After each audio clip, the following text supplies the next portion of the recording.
నమస్తే, welcome to whistle. వందే మాత్రం పూర్తి గీత ఉండగా రెండు చరణాలే ఎందుకు?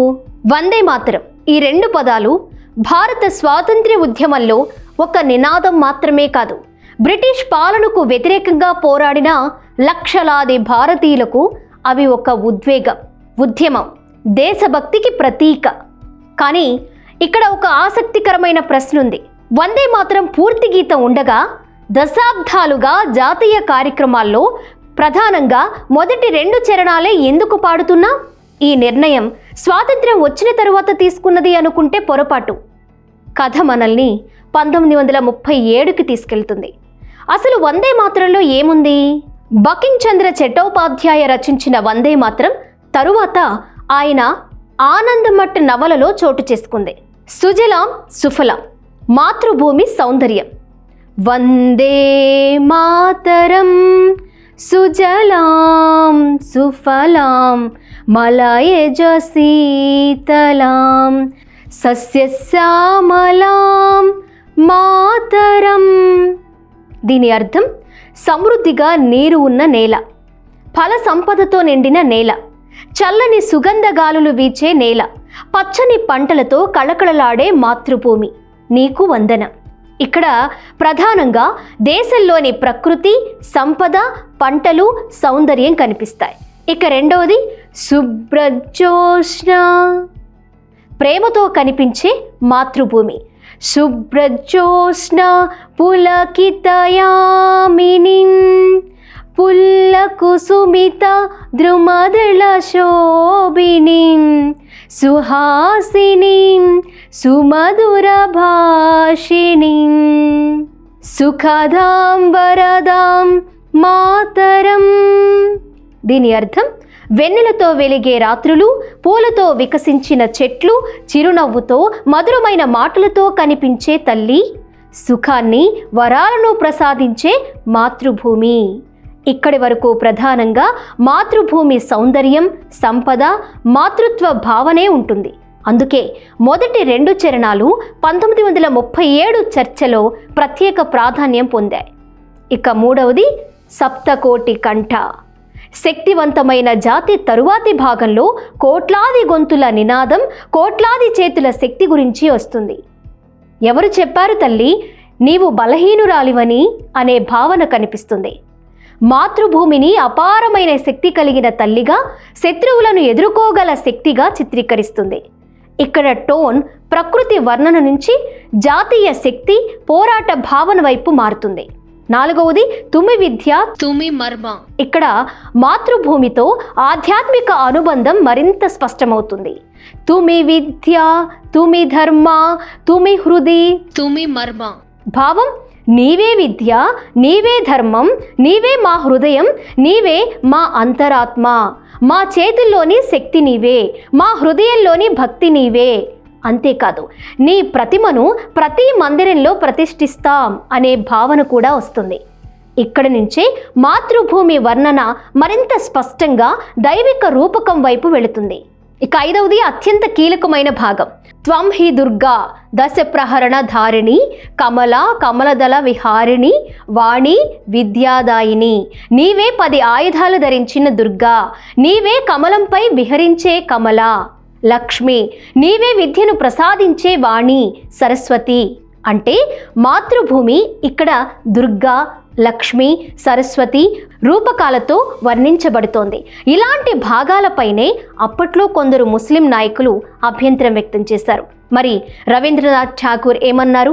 1937 వివాదంలో రవీంద్రనాథ్ ఠాగూర్ అభిప్రాయం కీలకమైంది. పార్లమెంటరీ రికార్డుల్లో తరువాత ఉటంకించబడిన ఆయన అభిప్రాయ సారాంశం ఏంటంటే, వందే మాతరం మొదటి రెండు చరణాలు మిగతా భాగం నుంచి విడిగా నిలబడగలవు. వాటిలో ఏ మత సమూహానికి అభ్యంతరం కలిగించే అంశం లేదని ఆయన భావించారు.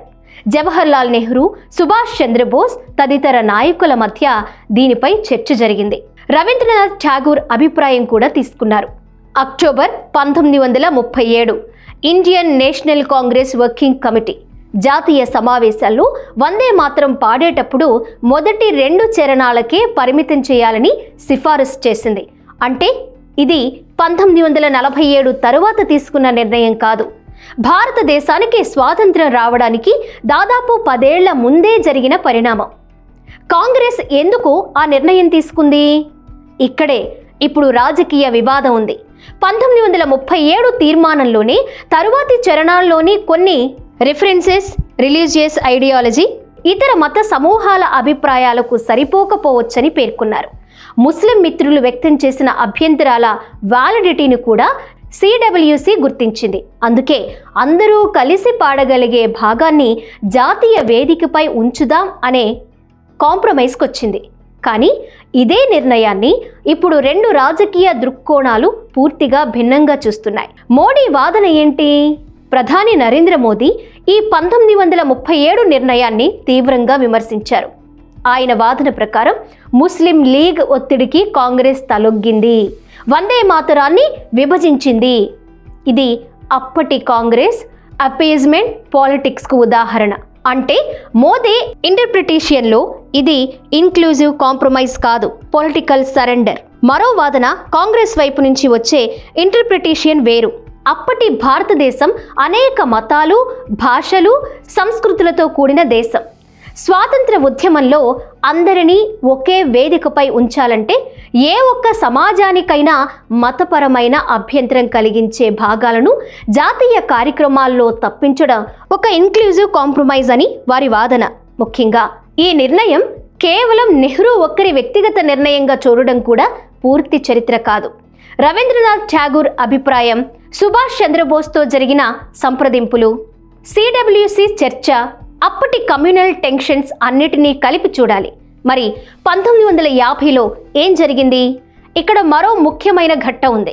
24 జనవరి 1950 కాన్స్టిట్యూయెంట్ అసెంబ్లీ అధ్యక్షుడు డాక్టర్ రాజేంద్ర ప్రసాద్ జనగణమనను నేషనల్ యాంథమ్గా ప్రకటిస్తూ స్వాతంత్ర పోరాటంలో చారిత్రక పాత్ర పోషించిన వందే మాతరంకు కూడా సమానమైన గౌరవం, స్థానం ఉంటుందని పేర్కొన్నారు. అప్పటికే ప్రజా జాతీయ వినియోగంలో స్థిరపడిన రూపం ప్రధానంగా మొదటి 2 చరణాలదే. అంటే ఒక విషయం స్పష్టం, 1937లో మొదలైన 2 స్టాంజా కన్వెన్షన్ స్వతంత్ర భారతదేశంలో కూడా కొనసాగింది. మరి అసలు ప్రశ్న ఏంటి? వందే మాతరం తరువాతి చరణాల్లో దుర్గా, లక్ష్మి, సరస్వతి ప్రస్తావనలు ఉండడం వల్ల వాటిని జాతీయ వేదికపై పాడకూడదా? లేక భారతదేశం ఒక సెక్యులర్ మల్టీ రిలీజియస్ నేషన్ కాబట్టి అందరూ ఎలాంటి మతపరమైన సంకోచం లేకుండా పాడగలిగే మొదటి 2 చరణాలను మాత్రమే ఎంచుకోవడం సరైన నిర్ణయమా? ఇది చరిత్రలో జరిగిన నిర్ణయం, కానీ దాని ఇంటర్ప్రిటేషన్ మాత్రం రాజకీయమైంది. ఒకవైపు వందే మాతరాన్ని ముక్కలు చేశారు, అపీజ్మెంట్ చేశారు అనే విమర్శ. మరోవైపు వందే మాతరాన్ని తిరస్కరించలేదు, అందరూ పాడగలిగే భాగాన్ని నేషనల్ ఎక్స్ప్రెషన్గా ఎంచుకున్నారు అనే వాదన. విజిల్ ప్రశ్న ఏంటంటే, ఇక్కడ విజిల్ ఎవరి రాజకీయ వాదనను చరిత్రగా ప్రకటించడం లేదు, కానీ కొన్ని ప్రశ్నలు మాత్రం అడగాలి. మొదటి 2 చరణాలను మాత్రమే ఎంచుకోవడం వందే మాతరానికి జరిగిన అన్యాయమా? లేక భిన్న మతాల ప్రజలను ఒకే స్వాతంత్ర ఉద్యమంలో ఉంచడానికి 1937 నాయకత్వం ఎంచుకున్న ప్రాక్టికల్ కాంప్రమైజా? మరొక ప్రశ్న కూడా ఉంది. 1937లో తీసుకున్న నిర్ణయాన్ని 2026 రాజకీయ ప్రమాణాలతో మాత్రమే తీర్పు చెప్పడం సరైందా? లేక అప్పటి పరిస్థితులు, ముస్లిం లీగ్ రాజకీయాలు, కాంగ్రెస్ వ్యూహం, హిందూ ముస్లిం సంబంధాలు, బ్రిటిష్ పాలన, దేశ స్వాతంత్ర ఉద్యమం వీటన్నిటి నేపథ్యంలో చూడాలా?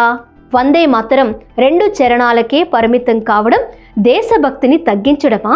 లేక భిన్న మతాల భారతదేశాన్ని ఒకే జాతీయ వేదికపై నిలబెట్టడానికి 1937లో నాయకులు వెతికిన రాజీ మార్గమా?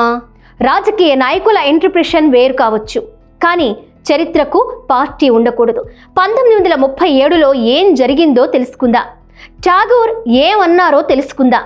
CWC ఏం తీర్మానించిందో చదువుదాం. ఆ తరువాతే తీర్పు చెప్పుకుందాం. వందే మాతరం.